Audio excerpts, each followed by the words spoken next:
Hey guys, today I'm going to show you how to copy and paste on your MacBook. It's very simple and I'll show you two ways. The first way is let's use right click of our touch bar. Let's emphasize our text to copy, and instead of right button click, we need to press with two fingers on our touch bar. Then we see pop-up menu, choose copy, and next we can paste with right button click touch bar.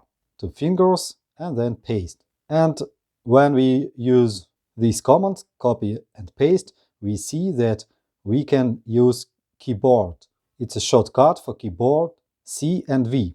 But instead of Ctrl C as on Windows and Ctrl V, we need to use Command C and Command V. Let's try. Emphasize Command C and Command V. Congratulate you.